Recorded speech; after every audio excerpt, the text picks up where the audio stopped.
Hello दोस्तों, इस video पे हम लोग बात करने वाले हैं अभी क्लास 12 बायोलॉजी के अंतर्गत आपका चैप्टर नंबर 1 जो कि है जीवों में जनन। तो इस चैप्टर से हम देखेंगे यहाँ पर आपके जितने भी इंपॉर्टेंट क्वेश्चन है, चाहे वो आपके लॉन्ग में हो या शॉर्ट में हो, आज के इस वीडियो में सभी प्रश्नों को हम लोग जो है आंसर के साथ देखने वाले हैं। यानी आपका जो ये चैप्टर है जीवों में जनन, यह पूरा चैप्टर ही आज के इस वीडियो में जो है समाप्त होने वाला है। और देखिए यहाँ पर मैं आपको बता दूं, जो आपका जीवों में जनन चैप्टर है, अब कई सारे बच्चे बोलेंगे कि सर ये जो है ये आपका चैप्टर जो है हट चुका है, लेकिन दोस्तों आपको बता दूं इस चैप्टर से मैंने 2 क्वेश्चन लिए हैं और इसके अलावा जो आपका पुष्पी पादपों में लैंगिक जनन है उस चैप्टर से आपके सारे क्वेश्चन इसमें देखने को मिलेंगे। तो यानी कि आपके लिए इंपॉर्टेंट, चाहे आपका जो है 30% रिड्यूस हुआ हो या नहीं, तो आप लोग लास्ट तक जरूर से देखिएगा। यहाँ पर सारे क्वेश्चन को अच्छे तरीके से मैं आपको बताने वाला हूं। चलिए शुरू करते हैं। वीडियो पसंद आए तो लाइक कर देना और चैनल पर ना तो सब्सक्राइब भी कर लेना। फर्स्ट क्वेश्चन कह रहा है कि जीवों में जनन क्या होता है। देखिए इस चैप्टर का मतलब यही है कि आपको पहले थोड़ा सा यहाँ पर मैं आपको परिभाषाएं बता देता हूं और उसके बाद मैं आपको यहां पर बताऊंगा कि जो पुष्पी पादपों में लैंगिक जनन चैप्टर है उससे आपको कौन कौन से क्वेश्चन जो है तैयार करना है। एक एक क्वेश्चन को बिल्कुल एकदम अच्छे तरीके से एक्सप्लेन करने वाले। देखते हैं यहां पर आपका जीवों में जनन क्या है, इसको समझिएगा। उसके बाद बात करते हैं कि यह कितने प्रकार का होता है। देखिए जनन क्या होता है कि जनन वह प्रक्रिया है जिसमें किसी जीव, जो कोई जीव होता है वो क्या करता है, अपने जैसी संततियों को जन्म देता है या उत्पन्न करता है और प्रजातियों की निरंतरता बनाए रखने के लिए यह अनिवार्य होता है। यानी जनन जो है वह क्या होता है, एक प्रकार की प्रक्रिया है जिसमें जीव जो होता है, कोई भी जीव वह क्या करता है, अपने जैसी संततियां उत्पन्न करता है और प्रजातियों की निरंतरता मतलब उनके जो है हमेशा बनाए रखने के लिए, मतलब उनका जो है कभी वंश का खात्मा ना हो, इसके लिए निरंतरता बनाए रखने के लिए यह प्रक्रिया अनिवार्य होती है। अब देखते हैं जनन कितने प्रकार का होता है। तो यह 3 प्रकार का होता है। पहला आपका है कायिक जनन, इसका बाद आपका लैंगिक जनन और दूसरा होता है अलैंगिक जनन। तो यहां पर आपने देखा कि जनन जो है 3 प्रकार का होता है। अब बोर्ड एग्जाम में आपके देखिए यहां पर ये 2 इंपॉर्टेंट है, यानी कि आपका लैंगिक जनन भी और अलैंगिक जनन भी, दोनों को आपको अच्छे तरीके से तैयार करके जाना। इनके बारे में आप लोग थोड़ा सा पढ़ लीजिएगा। बाकी आप देखते हैं यहां पर जो दूसरा क्वेश्चन है वह आपके लिए काफी इंपॉर्टेंट होगा।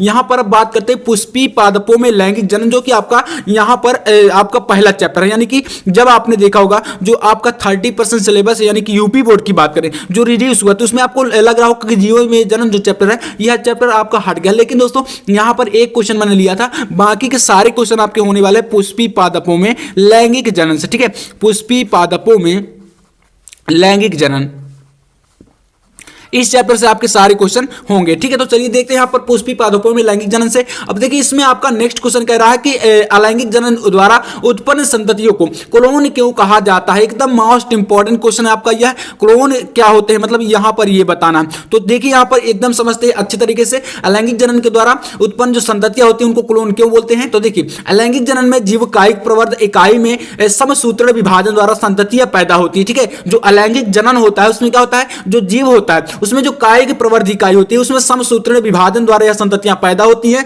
और इस विधि द्वारा उत्पन्न संततियों में जो होता है अनुवांशिक तथा आकार की समानता पाई जाती है। क्या पाया जाता है, अनुवांशिक, जो मतलब ये जो आपका कायिक प्रवर्ध इकाई होती है इसमें समसूत्रण विभाजन द्वारा संततियां पैदा होती है। ठीक है, अलैंगिक जनन में, और इस विधि से जो उत्पन्न संततियां होती हैं उनमें जो अनुवांशिक और आकार की समानता पाई जाती है। ठीक है, ये समानता पाई जाती है तथा समरूपता भी पाई जाती है और इसी कारण जो अलैंगिक जनन द्वारा संततियां उत्पन्न होती है उन्हें क्या बोलते हैं, क्लोन बोला जाता है। ठीक है यार, काफी इंपॉर्टेंट है, आप लोग समझ लीजिएगा अच्छे तरीके से। तो छोटा सा मतलब कि यहां पर आपका देखिए लघु उत्तरीय प्रश्न के अंतर्गत आ सकता है, तो इसलिए आप लोग जो है अच्छे तरीके से जो इसको देखकर चलिएगा। अब देखते हैं यहां पर क्वेश्चन नंबर 3 कह रहा है कि भ्रूण पोष किसे कहते हैं, पुष्प में जो पुष्प के आवश्यक अंग होते हैं उनमें से कौन कौन से, ठीक है, अंग आपको बताना है पुष्प के। अब देखिए यहां पर आपका यह क्वेश्चन काफी ज्यादा इंपॉर्टेंट है, समझिएगा थोड़ा सा। यहां पर मैंने बताया कि पुष्प में जो होता है यह भ्रूण पोष क्या होता है। तो देखिए पुष्पी पादपों में, ठीक है, पुष्पी पादपों में द्विनिषेचन के समय जो मतलब डबल फर्टिलाइजेशन जिसे बोलते हैं, द्विनिषेचन के समय जो होता है नर युग्मक ध्रुवीय न्यूक्लियाई के संलयन से त्रिगुणित प्राथमिक भ्रूण केंद्रक बनता है भ्रूणपोष, और इसके कारण जो बाद में त्रिगुणित भ्रूणपोष ऊतक के रूप में विकसित होता है। देखिए यहां पर समझिएगा जो पुष्पी पादप होते हैं, ठीक है, उसमें जो द्विनिषेचन होता है, द्विनिषेचन और त्रिनिषेचन, ठीक है, तो यहां पर आपका जब द्विनिषेचन होता है तो इसके समय क्या होता है, नर युग्मक जो होता है और ध्रुवीय न्यूक्लियाई के संलयन से क्या बनता है, त्रिगुणित प्राथमिक भ्रूणपोष केंद्रक बन जाता है। अब जब ये होता है तो उसके बाद देखिए जो बाद में त्रिगुणित भ्रूणपोष ऊतक के रूप में विकसित होता है और यह विकासशील भ्रूणपोष जो है पोषण प्रदान करता है भ्रूण को। ठीक है, तो यहां पर आपका ये हो गया भ्रूणपोष। अब देखिए इसके बाद है कि पुष्प में जो उसके आवश्यक अंग वह कौन कौन से होते हैं? तो देखिए यहाँ पर आपका पहला है पुष्प में जो होता है पुमंग और दूसरा आपका होता है जायांग। ठीक है, तो यह काफी ज्यादा इंपॉर्टेंट, आपको पार्ट भी याद कर लेना, ऑब्जेक्टिव क्वेश्चन में आ जाता है, तो इसलिए आपको जो है पता होना चाहिए। ठीक है, यानी कि कभी कभी पूछ लिया जाता है ना कि पुष्प के नर भाग और पुष्प के मादा भाग, मतलब इस टाइप से क्वेश्चन आते हैं, तो इनके बारे में आपको जानकारी होनी चाहिए। आप देखते हैं यहाँ पर क्वेश्चन नंबर 4 आपका क्या कर रहा है, तो चौथा क्वेश्चन है कि द्विनिषेचन क्या है। देखिए आपको यहाँ पर अब द्विनिषेचन बताना, इसके अलावा आपका यहाँ पर है कि इसका महत्व भी बताइए। तो ये चौथा क्वेश्चन काफी इंपॉर्टेंट। तो चलिए इस क्वेश्चन को दोस्तों आप लोग बिल्कुल अच्छी तरीके से जो है तैयार कर लीजिएगा, यानी कि द्विनिषेचन क्या होता है और इसका महत्व आप लोग तैयार कर लीजिएगा, एकदम मोस्ट इंपॉर्टेंट। ठीक है, तो इसको आप लोग कहीं पर टिक करके तैयार करिए, क्योंकि आपको बीच बीच में एक क्वेश्चन देना यार अनिवार्य, अन्यथा आप लोग जो है इसमें लापरवाही करते हैं। ठीक है, तो आप लोग इसको है जो है अपने तरीके से तैयार करिएगा और इंपॉर्टेंट सबसे ज्यादा है। ठीक है, तो चलिए देखते हैं पांचवा क्वेश्चन आपका।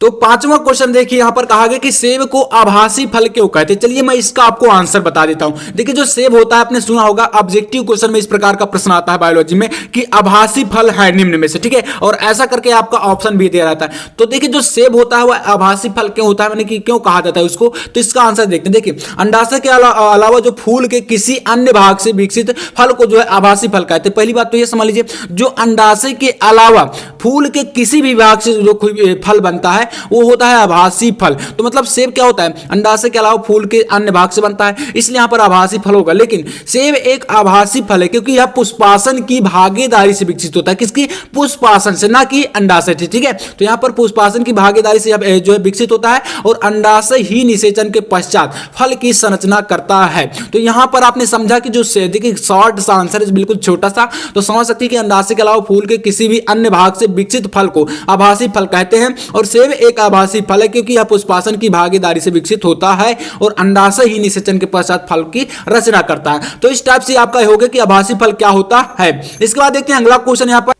तो इस टाइप से आपने देखा कि जो सेब होता है वह आभासी फल क्यों कहा जाता है उससे। ठीक है, आप देखते हैं छठवां क्वेश्चन कह रहा है कि एक प्रारूपिक पुष्प के अंदर काट का नामांकित चित्र बनाइए। तो इस क्वेश्चन के अंतर्गत आपको एक डायग्राम बनाना है। तो देखिए बायोलॉजी में आपका चित्र भी काफी इंपॉर्टेंट होता है, तो इसलिए आप लोग जो है पुष्प के जो है प्रारूप यानी कि प्रारूपिक पुष्प जो होता है इसमें आपको एक चित्र बनाना है और यह बोर्ड एग्जाम में आता है। आप देखिए 6 क्वेश्चन यहाँ से आपके कंप्लीट हो गए, तो आपको चित्र जो है अपने से तैयार करना पड़ेगा। देखिए चित्र तो मैं आपको नहीं बता सकता कि कैसे बनाना है, चित्र आप जो है अपने हिसाब से ही बनाएंगे, यानी कि आपको अपने से प्रैक्टिस करनी पड़ेगी।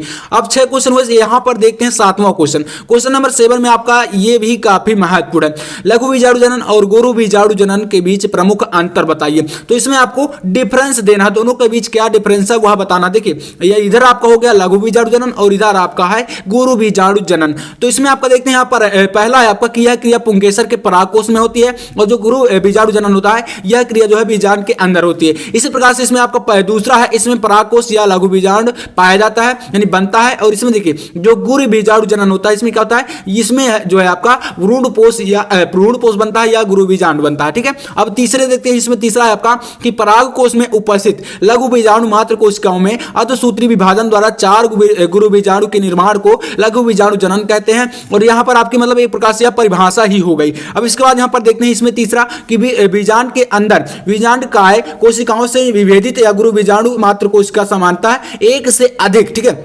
1 से अर्धसूत्री विभाजन द्वारा 4 गुरु बीजाणु के निर्माण को गुरु बीजाणु जनन कहते हैं। तो ये एक प्रकार से दोनों की परिभाषा है और इसमें आपके 3 अंतर है, तो तीनों को आपको तैयार कर लेना। आप देखिए बोर्ड एग्जाम में इसी प्रकार से क्वेश्चन आता है। अब अगर कह देता है कि आप 3 अंतर बताइए या 4 अंतर बताइए, तो अगर कोई मतलब वहां पर एक्सप्लेन करता है कि आपको कितने बताने, तब आपको वहां पर देना है, अन्यथा आप अगर 2 से 3 ही दे देते तो आपको पूरे नंबर मिल जाएंगे। तो ये 7वां क्वेश्चन काफी इंपॉर्टेंट है। इसके बाद देखते हैं क्वेश्चन नंबर 8 को। ठीक है, तो ये आपका है स्वपरागण तथा परपरागण में प्रमुख अंतर बताइए। यह भी काफी मोस्ट इंपॉर्टेंट क्वेश्चन है, तो यहां पर दोनों के बीच इसमें अंतर देना है। इसके बाद 9वां क्वेश्चन है कि बहुभ्रूणता क्या होती है और यह कितने प्रकार की होती है। ठीक है, तो यहां पर 9वां क्वेश्चन तैयार करना है। और 10वां क्वेश्चन ये है आपका आवृत्तबीजी पादपों में गुरु बीजाणु प्रक्रिया को समझाइए। तो ये क्वेश्चन भी काफी ज्यादा इंपॉर्टेंट है, यानी आपको कुल मिलाकर जो ये चैप्टर था पुष्पीय पादपों में लैंगिक जनन, इससे आपको यह 10 क्वेश्चन बिल्कुल तैयार कर लेना। आपका पूरा चैप्टर इसी के अंतर्गत जो है समाप्त होने वाला। अगर आप इतने क्वेश्चन तैयार कर लेते हैं तो समझ लीजिए आपका बिल्कुल एकदम अच्छे तरीके से तैयारी हो जाएगी इस चैप्टर के। इसी प्रकार से मैं आपको दूसरे चैप्टर का वीडियो लेकर जल्द ही आने वाला हूं और अब आपको बिल्कुल चैप्टर वाइज इसी प्रकार से वीडियो मिलने वाले हैं। तो यार चैनल को सब्सक्राइब जरूर से कर लेना और वीडियो पसंद आए तो लाइक कर देना। और अगर आपको इसका पीडीएफ चाहिए तो यानी कि जो भी आपको लाऊंगा तो उसको चैप्टर वाइज आपका जो है अगर पीडीएफ चाहिए तो टेलीग्राम चैनल को ज्वाइन कर लीजिएगा। टेलीग्राम चैनल का लिंक आपको इस वीडियो के डिस्क्रिप्शन में मिलेगा। अगर आप जो है उस लिंक से ज्वाइन नहीं हो पा रहे हैं तो आप लोग के पास अगर टेलीग्राम हो तो वहां पर आप लोग जाइएगा और सर्च कीजिएगा टॉपर गैलेक्सी, ठीक है, टॉपर गैलेक्सी। इतना आप लोग जब सर्च करेंगे तो वहां पर हमारा चैनल मिल जाएगा। तो आप लोग बिल्कुल वहां से ज्वाइन होकर ये सारी चीजें बिल्कुल फ्री में पढ़ा सकते हैं, यानी एक भी रुपया आपको नहीं देना पड़ेगा। तो चलिए दोस्तों मैं मिलता हूं नेक्स्ट वीडियो में, तब तक के लिए जय हिंद, वंदे मातरम।